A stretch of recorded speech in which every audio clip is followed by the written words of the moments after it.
The days were hot. Fish died in the lake, plants yellowed, birds stopped singing. There was thunder, but no rain. You call this period the Great Ecological Catastrophe. I heard my mother's heartbeat as she carried me to Alphaville. People chased us. I remember her driving and bison running by. Then we reached the flooded city with refugees in rubber boats. Suddenly, I couldn't find Mama. I was scared and alone. I'll never know whether she died or abandoned me. I only remember the rockets leaving for Mars. That night, the fighting started. I ran deep into the forest. A she-wolf found me and raised me with her cubs. People who didn't make it into the rockets were dying in combat and from the mutating environment. But we, the orphans and animals, didn't fight. Instead, together we adapted to nature that grew out of the rubble. Many moons passed, and then one day, some humans returned. They called themselves Martians. They flew around dressed in yellow. They went hunting and played golf. I would steal their golf balls for fun. It really upset them. Then one day, I found a dead Martian. I took off his helmet and put it on. There was music playing in it.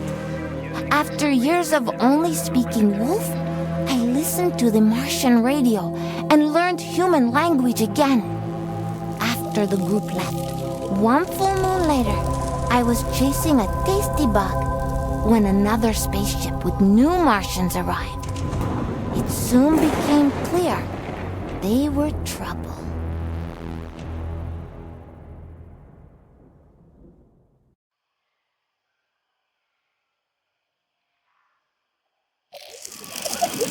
Greetings all you Tesla City Martians out there, you're listening to Radio Nostalgica from Mars, the show for those who miss the morning run in the park, slurping minestrone soup, sailing with the wind in their hair, singing in unison with thousands of people at a music concert, or smelling the coming rain.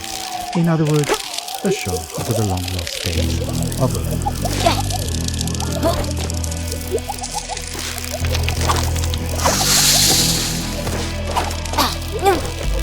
I'm the son of no one.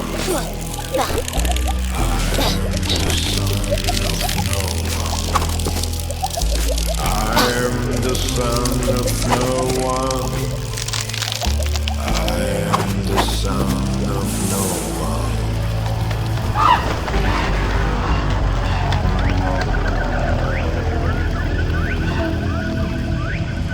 A mutant of tomorrow.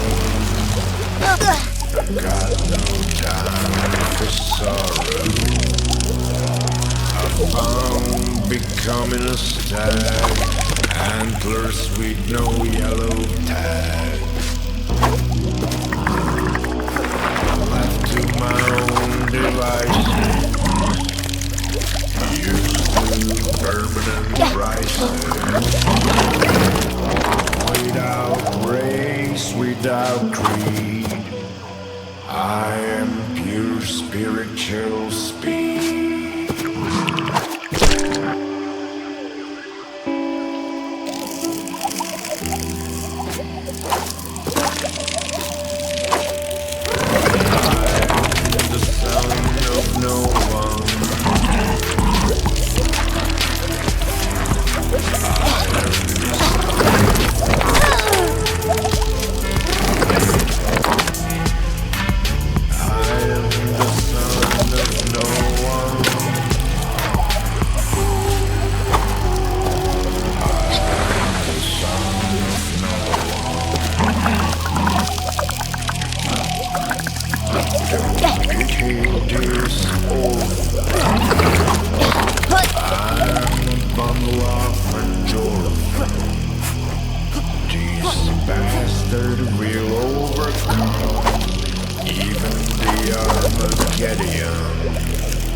Propel me.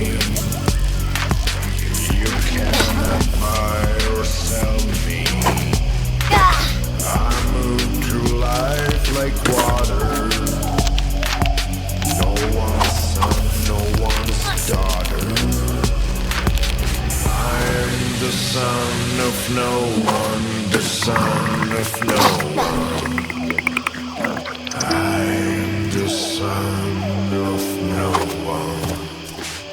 I'm the son of no one. Starting off the show with Son of No One, a song I'm fairly certain resonates with many of us orphans of the earth out here in the stuffy depths of space.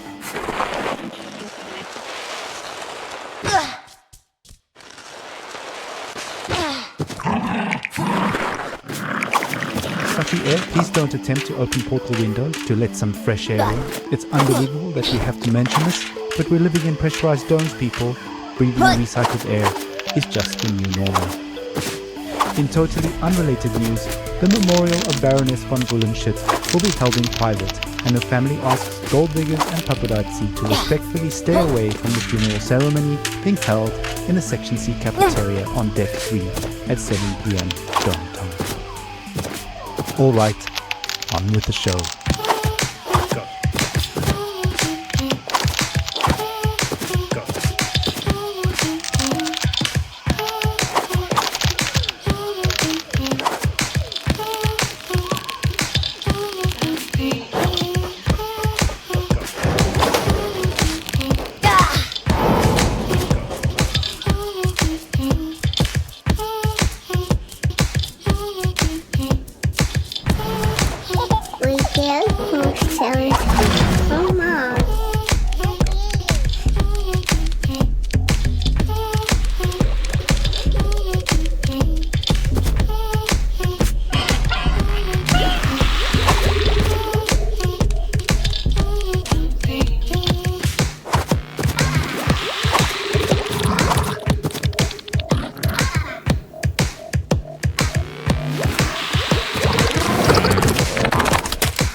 Ah, a little toddler pop there, taking us back to the days of late-stage capitalism at its finest.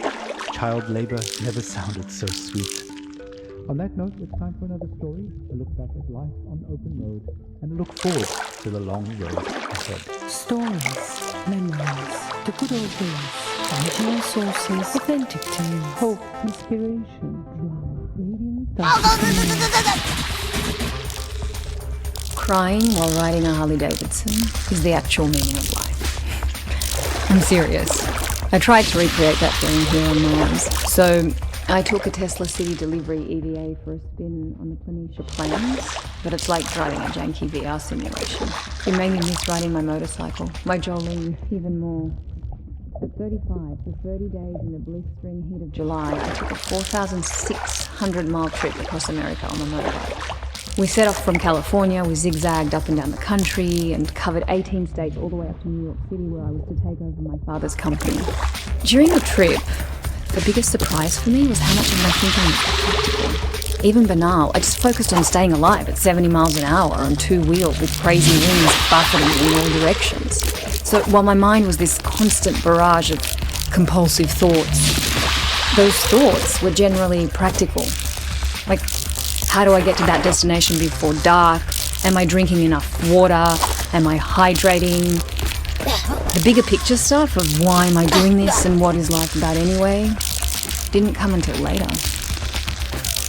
We started the trip at the peak of California's infamous orange heat wave, and we rode it for 5 days in temperatures you wouldn't believe. Some mornings I'd have sweat dripping from my elbow before we even set off. My eyes hurt from the sun. Sometimes I'd wake up so sore I could barely move. My inner thighs had engine burn. And even though those closest to me actually didn't think I'd make it, I learned that I could physically overcome much more than I thought.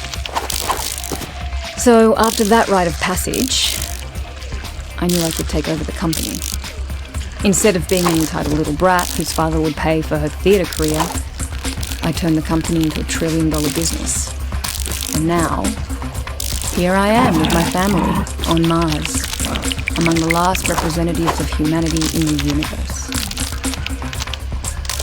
But aside from this high-minded idealism, life has no meaning. Because of these damn EVA suits, there's no wind on the highway here. No open-air solitude that makes you feel one with the world like back on Earth. On Mars, even if you manage to get outside, you're still trapped in a bubble of your own stale air. No matter where you go, isolation clings to you. Unlike the open road, it's an experience of void, not wholeness. There's no dancing asphalt in the heat, and no neon-lit diners and 2 a.m. omelettes with green bell peppers and yellow cheddar with a side of burnt hash browns, greasy bacon and black coffee. Instead, there's this barren rock and strictly monitored oxygen levels in sterile domes. We live in bubbles within bubbles. I admire how far we've come and how resilient we are, but I wonder, maybe we're just fooling ourselves. Just like during my epic ride, we've mostly figured out the banal questions about water and food and sanitation, and now the greater questions are looming. What are we really doing here? What is our future? And what will the meaning of Alejandro. ¿Qué? El bebé no es suyo.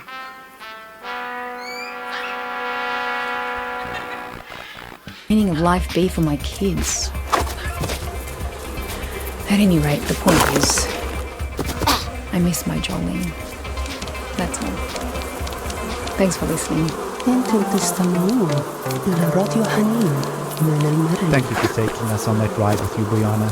Your story is an inspiration for all and reminds us to face our difficulties head-on and to value the small things in life, even out here on Mars. Motorcycles, grease, wind in the hair. What better way to remember than with some psychedelic rock over the road? Radio nostalgia. Mars.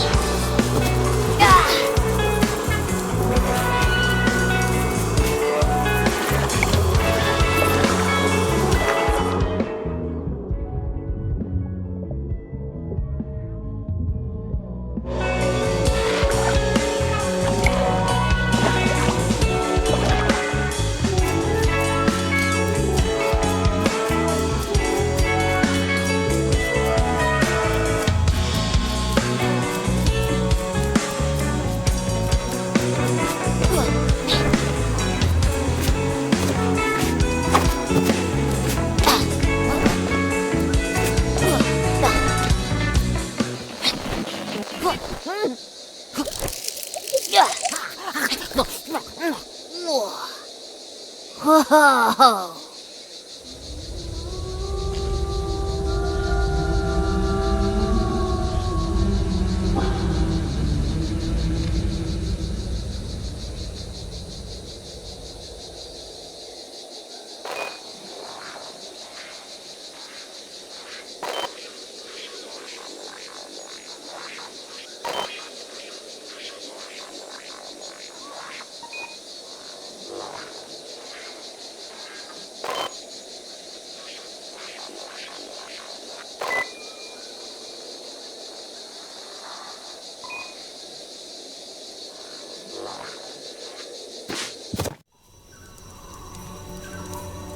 I crouched near 3 members of your Martian expedition.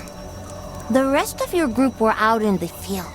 I hoped to make friends, but when you saw me, you froze, stopped picking plants and whispered among yourselves. You seemed very scared and confused, amazed that I could breathe without a suit. You rushed towards me, so I ran. You really thought you could hunt me down?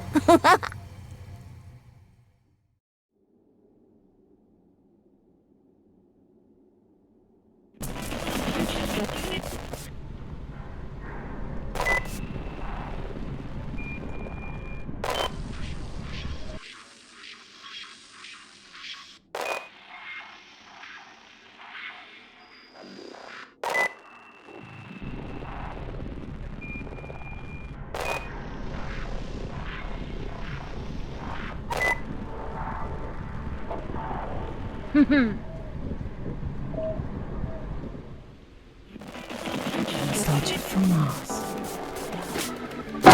Hello all you Martians out there, it's time for another round of Radio Nostalgia from Mars. Tussauds episode is an energetic tour de force, nostalgia from the good old days. Buckle up, buckle down, and enjoy.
Some upbeat grooves for some upbeat news.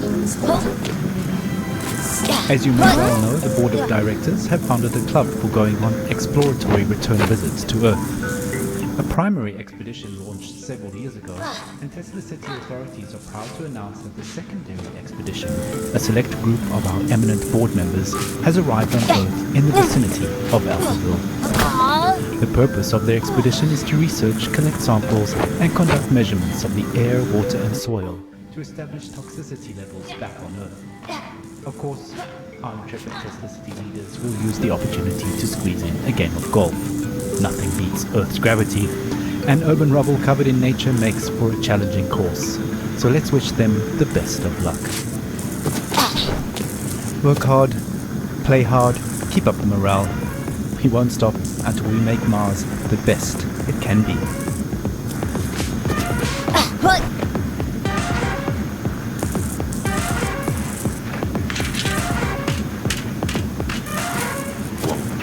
Stop until I drop. Won't stop. Stop until I drop. Won't stop. Stop until I drop. Stop. Stop until I drop. Won't stop till I drop.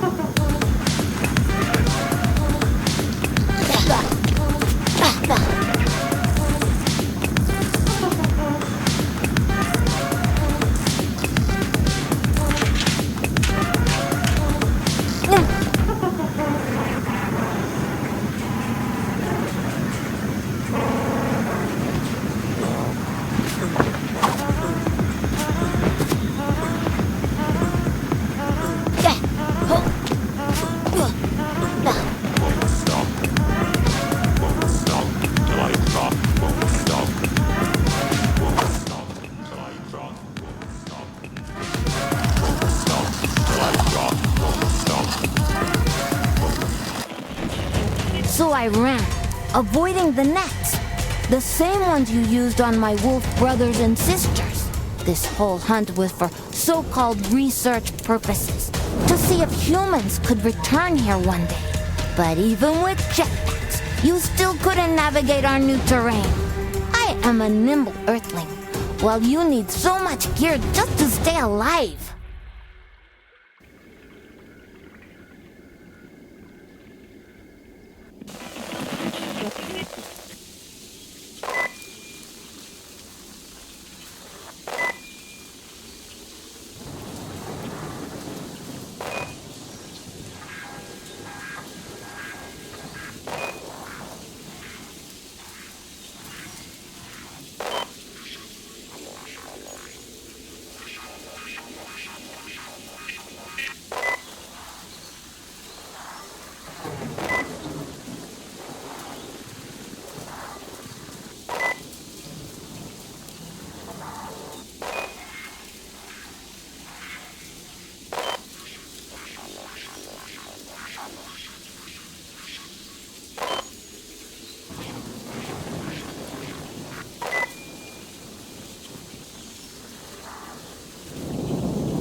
Welcome back, all you Martians out there. You're tuned to Tesla City's #1 radio station for music, stories, news. Valeu por assistir, até a próxima missão. RDG Black Games, direto pro coração.